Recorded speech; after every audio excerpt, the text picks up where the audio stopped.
Welcome back to Bravo Breaking News Season 2 with Kim and Lisa. Hi, everyone. So happy to be back. If you are a Bravo lover, you have come to the right place. So we will be diving into all of the New Jersey drama every week, starting with this week's premiere. And there's a lot to unpack. We've got Melissa and Joe versus Teresa. We've got Jennifer versus Dolores. Marge and Teresa making up. So much to cover, so let's dive right in. Let's do it. So I love a premiere because we kind of jump in to catch up with the ladies and see what they've been up to since we last saw them. We kind of start by seeing Dolores and, of course, her ex, Frank, who is still always around, which I absolutely love. Dolores! You have to knock, Frank. Knock this. She kind of gives us an update on her love life. Yeah, so Dolores has a new man in her life who she mentioned at the end of season 12 at the reunion, Paul, or Paulie, as I like to say. And, you know, it seems like him and Frank don't exactly see eye to eye. Me and Paulie don't exactly see eye to eye. I assume that we'll be, you know, catching some of that conflict as the season unfolds. But, I mean, Dolores, can I just say, looks better than ever. Like, I don't know how she does it, but she keeps looking better and better. Like, she is gorgeous. She looks amazing. She's actually become one of my favorite New Jersey housewives. And when I first saw that she started dating Paulie, I was a little bit skeptical because I was like, who is this guy? I don't know. But like after hearing how happy she is and how it's such a different relationship than her past with David, you know, I'm happy for her. If she's happy, I'm happy. I just want them all and Frank to get along because Frank is such a big part of her life. So I need them to get along. I want to be able to be in a room with you and Paulie and our children and everybody feel comfortable. Yeah, for sure. This guy seems a lot different than David. So I don't know. I guess maybe that's what she needed. But then we kind of check in with Jen and she is a little bit immobilized. She has like a broken ankle or something. I've had quite the slew of bad luck. Luckily, she has 5 kids to kind of wait on her. Which don't get me wrong, I'm sure it's a lot harder than it seems. But she kind of talks about how she has, you know, an evil eye cast on her, or that's what her mom thinks. I do believe that somebody put the evil eye on me. They kind of did this evil eye ceremony. Yeah. That was pretty funny. That was hilarious. Maybe this has something to do with negative energy and you're just like an airhead. And then she says that the evil eye was cast on her by ... Dolores? It's definitely coming from Dolores. What do you think about that? So weird. No, I don't really understand the Dolores Jen conflict, and I don't think Dolores understands it either. It seems like Dolores just kind of didn't quite say the right thing at the reunion, and Jen took that as like I hate you, I don't want to be your friend, and the end. It's just very strange. And I think it all stemmed from the conflict between Margaret and Jen from last season, bringing up the affair with Bill and everything. And it kind of seems like we'll touch on this a few times during this recap, that it's more of like, you didn't stick up for me when Marge was bashing my relationship. So therefore, I'm mad at you and you're not a good friend. It's not that she did anything directly to her. It's more about what she didn't do. That's exactly right. And I feel like that is such a big theme in Jersey overall, is like, you didn't have my back, because we run by the Teresa Giudice rules of, you know, societal behavior here. And to her, loyalty is everything. And Teresa's definition of loyalty means like, you can never question her. You can never, you know, call her out on anything. So it's a tough standard. Yep. And that leads us into catching up with Melissa and Joe, who start off the season talking about who else but Teresa. So I guess, you know, Teresa revealed at the reunion that Melissa will not be a bridesmaid at the wedding. Melissa will not be a bridesmaid. No. Which I think is fine, because they're not really, they're castmates, but they're not really friends. They're family. We know that they don't like each other. So Teresa just chose to not have Melissa as a bridesmaid. And it seems like Melissa's at least pretending to be okay with that, you know, sending Teresa a text saying it's all good. But I don't know. Do you think she really feels that way? Here's the thing. I think that Melissa initially did not care that she wasn't a bridesmaid.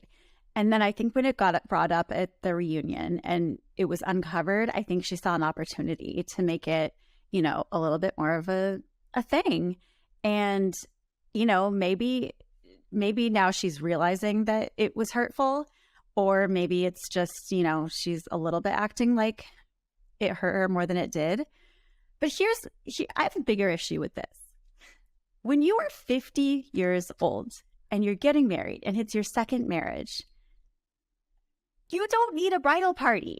Like, I feel very strongly about this. You do not need bridesmaids. You do not need groomsmen. None of your, you know, friends in your 40s and 50s want to be a bridesmaid or groomsman. I certainly don't. So friends out there, you know, if you ever have another wedding, like, I don't need to be a bridesmaid. I really don't. No, I agree 100%. But in Teresa's case, she has her 4 daughters, you know, to be those bridesmaids. Nobody else needs to be in that lineup. You have enough. Just invite your daughters. You have a beautiful family who is there to support you. Don't involve anybody else. I completely agree. I mean, if you want to have a wedding, fine, have a wedding, but just don't make, you know, middle-aged women wear the same dress, perform the rituals, and, you know, you just don't really need it. And I think especially you don't need it when it's your second marriage and you're in your 50s. And now we said it. And so Melissa and Joe also kind of hint that, like, you know, Teresa has become nastier since Louis's been in the picture. She was more nasty than ever. But again, I don't really agree with that, because Teresa is Teresa. She's been that way forever, since season 1. And if anything, I feel like she's calmed down. She's going to therapy. You know, Louis is really like keeping her in her place. So I don't know. I feel like that it's the exact opposite.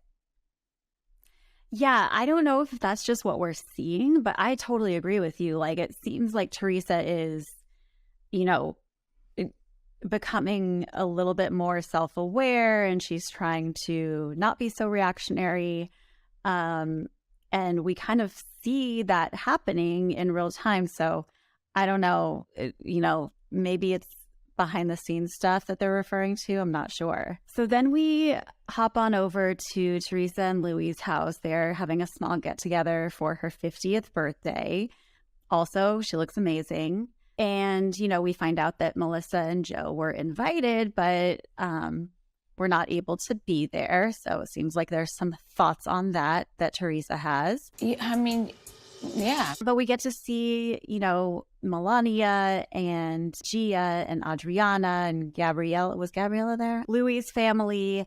And you see them all come together. And it does seem like Teresa has a nice bond with Louis's sisters and with his family, and that the girls all get along. And, you know, it seems like they're building a strong family unit. And I think that that's like all Teresa wants in the world.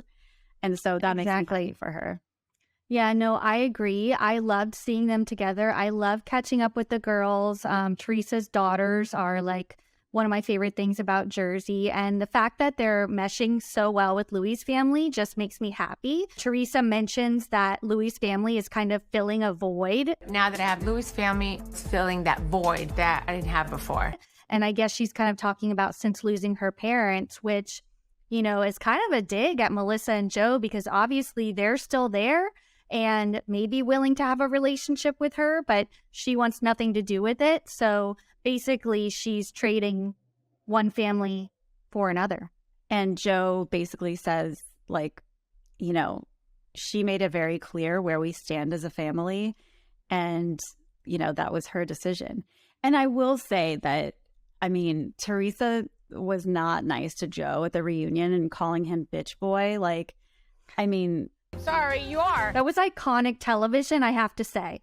It was good television, but I don't think that's something you should necessarily say to your brother and then, like, you know, put the blame on him for your relationship. But I was surprised when Louis kind of backed her up on that and was like, well, he is a bitch boy. I'm surprised you didn't call him a bitch boy a long time ago. Because Louis is usually the one that's like, you're making a mistake, you know, you got to calm down. Like, don't put this on her. Like, I don't know.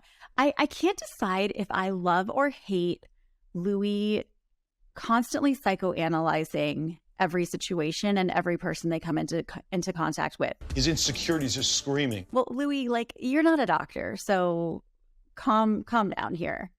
Yeah, I get that, but it kind of seems like he's a very spiritual person. He's really like, you know, looks at himself like, I don't know, takes a good look at himself and is trying to better himself, as we saw from that, you know, weird video that came out last year where he was at some retreat with all the guys on the beach and whatever. I love you, and I love our family together. I love our children. We're past that, but I don't know. I feel like he's putting in a solid effort to try to change himself and to try to change Teresa, which is what I'm seeing. You know, the jury's still out on Louis. I'm not saying I'm Team Louis, but he is trying. Yeah, I totally agree. I think, you know, he's admittedly a work in progress, as we all are. And I think he tries to embrace that and, you know, bring that to Teresa's life as well. Totally. So Melissa is throwing this 80s roller rink party because she loves the 80s and everybody that knows her associates her with the 80s, which, like, sure, whatever. But we see everybody kind of arriving, and we actually get to meet Frank Sr.'s new girl, Brittany. Brittany, yes. And Dolores, you know, had nothing but nice things to say about Brittany. They've dated back and forth over the years, and they're just a really great couple for each other. Which I thought was very kind. I did think it was funny how she said, you know, there's definitely an age gap. Some of my dogs are older than Brittany. So that was pretty funny. And then we find out later that Frank actually was her trainer or something, and that's how they met. But it seems like they've been on and off for quite a while. Yeah, so then we have Teresa and Louis arrive, and they basically, no one acknowledges them, or at least Melissa and Joe don't acknowledge them. I came to your party and you don't even speak to me. And isn't it kind of weird? Like, I noticed that Louis was the only one not dressed up in 80s gear. You didn't dress up? Like, that kind of bothers me. Yeah, I mean, I think maybe he's just a little too cool for school that way. Like, nah, I'm not going to do that. But I mean, yeah, you can throw on like a windbreaker or something. Right. Like, give it like just a little, like you're on a TV show. This is a theme party, you know, like, so just give it a little effort. But I don't know. They did not arrive to welcoming open arms. It was kind of awkward. And Melissa and Marge are still talking about how, you know, their drama with Teresa from last year still going on. And we also have Dolores and Jen start going at it at this party too. Hold on. Second time you're walking away. I'm fine. I mean, it's kind of just coming from all sides. Yeah, there's definitely these like sort of pockets of conflict happening throughout the party. And it's like, oh, have you talked to, you know, Dolores, have you talked to Jen yet? Jen, have you talked to Dolores yet? Margaret, have you talked to Teresa yet? Teresa, have you talked to Margaret yet? Like, it's just kind of funny. And I can imagine, like, there's not that many people there, so it probably is very awkward to be there. Did we get a quick little cut of Tracy, last season's Tracy, Tiki Barber's husband? We did. Tiki Barber was spotted, you know, skating right on the rink. And honestly, like... Oh, did we see him too? We did. And I was like, who? Excuse me? I must have missed that, but I did notice Tracy. And then we meet a whole bunch of a new fresh crop of wives. We have Rachel, who is the youngest housewife in history. I've known Rachel for many years because Rachel and Brittany used to train together, and Frank was their trainer. Born in the 90s, makes me feel real old. Yeah, she's a 90s baby. She was born in 1991. I was born in 1990. So the fact that there is officially a housewife that is younger than me is honestly really depressing. It's that phrase like, we get older and the housewives stay the same age. I get older, they stay the same age. I was not born in the 90s. I was born in the 80s. So imagine how I feel. So then we also meet Danielle, who is this Jersey meets Staten Island queen. And I gotta say, she made an amazing first impression. I'm the boss of the household. I love that she kind of is connected to the women too, in a very interesting way. So when they intro her, they share that Danielle's stepmom was married to Caroline Manzo's brother. So is that I'm her Caroline's niece? Step niece, maybe? Step niece. I don't know. I feel like I have to like plan out the family tree, but there's a connection there to the Manzo family for sure. I gotta say, off the bat, I was like, oh, she is perfect. Like, she is a perfect Jersey housewife. She's got the hair, she's got the lashes, she's got the look, she's got the accent. And I was like, oh, she is born and bred Jersey. And then she's like, oh, I'm from Staten Island. It's very different from Jersey. And I was like, oh, well, okay. You still seem perfect. So I'm excited to see what she brings. She's got a hot husband. So yeah, I think she's going to be a firecracker. Totally. And then we also meet the new friend of Jen, who is Marge's friend, who I have to say must be related to Cindy Barshop from RHONJ because they are literally twins. I think it's the same person. I think Cindy's just kind of, taken on a new identity and has moved to Jersey. So I don't know. That's my opinion on that. It sounds like a plausible theory. I do love how Jersey actually introduced these newbies and shared the connection with the women. These aren't like made up connections. These are real connections. It seems like they're real friends, which tends to work rather than them bringing in just strangers. So I have faith that these women are going to bring it. Yeah, and I like that they introed them all at once. So it was one party. We get to meet all of them. It wasn't this like awkward scene of like, okay, one's going to go to brunch with, Melissa, and then she's going to awkwardly bring her to a party. Like, I just like that they just threw them in. They're like, just put on some roller skates and go. By the way, I loved that half of the episode we were just watching people walk on the carpet on roller skates because it's so awkward to do that, and it was just cracking me up. I'm trying to look very cool. Speaking of awkward, we see Marge fall on the rink while she's skating. Are you okay? And it turns out she breaks her wrist. Is your boobie out? No, my wrist. So now we have a broken ankle in Jen Aydin and a broken wrist in Marge, and it is episode 1. We have a broken ankle, but we may see a friendship mend because we have Teresa inviting Margaret over for cheese and crackers, thanks to the new friend of Jen, who kind of brings them together. Why can't you guys just sit down? No, I want to do that. Yes, and I was dying at Margaret's response. She is so quick-witted. Teresa was like, I want to have you over. And without missing a beat, Margaret was like... So what, to bury me in the backyard? No. She didn't even blink. I loved it. And I agree with Margaret. It's so unlike Teresa. They just said that Teresa likes to hold grudges, yet she's here ready to make up with Margaret. And I almost think if Teresa has some sort of like ulterior motive, is she doing this just to get at Melissa because she knows that Melissa and Marge are friends and it's easier when they're separated, but it's more complicated when, Teresa's getting along with an ally of Melissa's? That's a good point. I don't know. Maybe I'm so naive. I took it at total face value. I took it as the Louis effect and him just, encouraging her to not have so much conflict in her life. But that's a good point. So they basically sit down and Teresa kind of admits that she kind of crossed the line last season. Louis is encouraging her to really listen to Margaret. Don't speak over her. Don't interrupt her. Just give her the space to talk. Margaret apologizes. She said she's looking out for Teresa, which I kind of buy because honestly, the video of Louis, which I brought up before and I'll bring it up again, was kind of worrisome, wouldn't you say? It was a little, I don't know. Yeah, I do think Margaret's intentions were good in the beginning. I don't think we'll ever know the full truth because Teresa's convinced that Margaret kept feeding things to the press. I don't know that we'll ever know if she did that or not.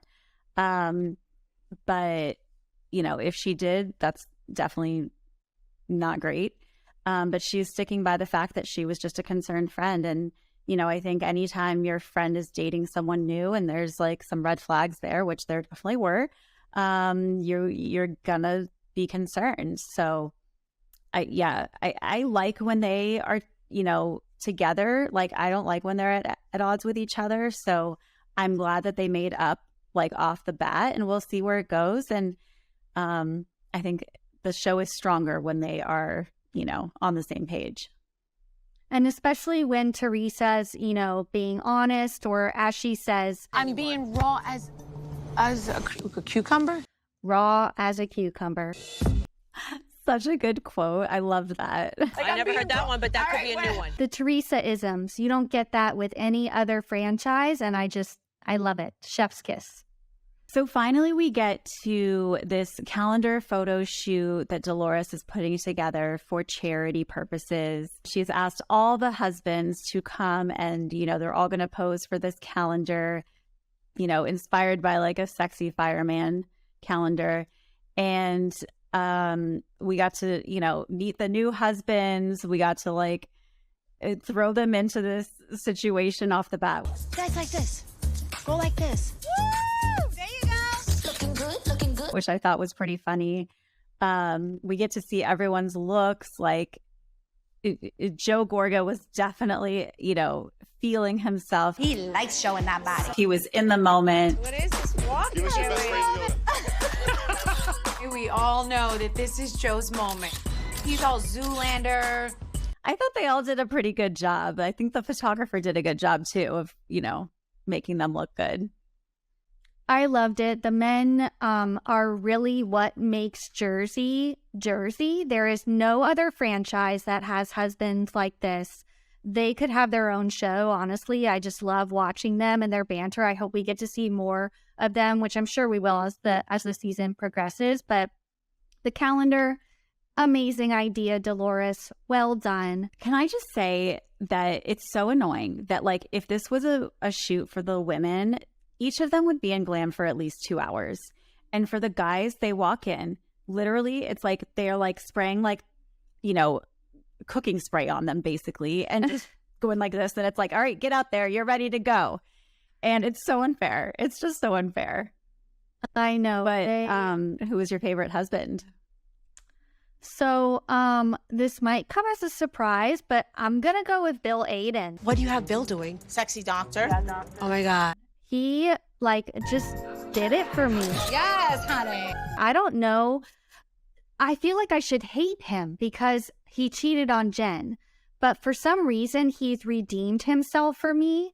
And while I don't really like Jen, honestly, I love Bill and I think he's hilarious. And when he's like, there's something wrong with you. Something is wrong with you. Like, that's his way of being like a sexy doctor. I don't know. That cracked me up. Who was your favorite calendar husband? I'm ashamed for admitting this, but it was Joe Gorga. I mean, the hot dogs. Now put that in your mouth, Joe. The hot dogs. It's just so funny. Because you could tell he was really taking it seriously and he looks good. Like, he looks good. So while this photo shoot is going on, we also have a lot of drama going on with the ladies. We have Dolores and Jen continuing to battle it out. Dolores hears Jen talking about her in the other room and is like, not on my watch. What the is this, 3rd grade? It has to stop. Now I'm mad. And so goes and gets her and attempts to talk to her. But again, we don't know why they're fighting. Dolores doesn't know why they're fighting and is not going to admit to anything that she did because she didn't do anything. And so that obviously doesn't end well. You know what? You and I don't agree on what a friend is. We totally don't. It's like, oh, okay, so they're not just gonna, this isn't something that it's just gonna go away after, you know, one talk, a la Teresa and Marge. So it seems like this is a conflict that's gonna be carried out at least for a couple more episodes, maybe throughout the season. We don't know. I need some water. I'm not nice. We're good. No You're one not has anything nice. It's just a lot, you know? Again, over what? Over what? I don't know, but if I were Dolores, I would be pissed at being called an old handbag. She looks like an old handbag. Like, Jen, where the hell do you even come up with shit like that? And like, I don't know, that rubs me the wrong way. I totally agree. If she is an old handbag, like she's an old Prada or an old, Like a vintage something like Louis that. Vuitton. Yeah, exactly. That, you know, it holds its value because she looks amazing. Yeah, Jen, on the other hand, I'm not so sure, but that's just my opinion. So let me ask you a question. Do you think that Teresa has rubbed off on Jen so much that that's why Jen is sort of taking this stance against Dolores and saying that she, you know, kind of broke their loyalty and she's not loyal as a friend? I think that Teresa has definitely rubbed off on Jen, and not in a good way. It's like become too much. Like, I feel like Teresa creates these theatrical over-the-top moments for Jersey, and while it kind of comes naturally to Teresa, it's not coming off naturally for Jen. It's try hard. She's creating conflict where there is none, and like throwing out these over-the-top insults and just being like a nasty bitch, honestly. And I don't like it. So that was this week's recap of the premiere of Real Housewives of New Jersey. There's going to be so much to unpack this season, so make sure you follow along, hit that subscribe button so you can stay in the know and follow us along on our Jersey journey. See you guys next time.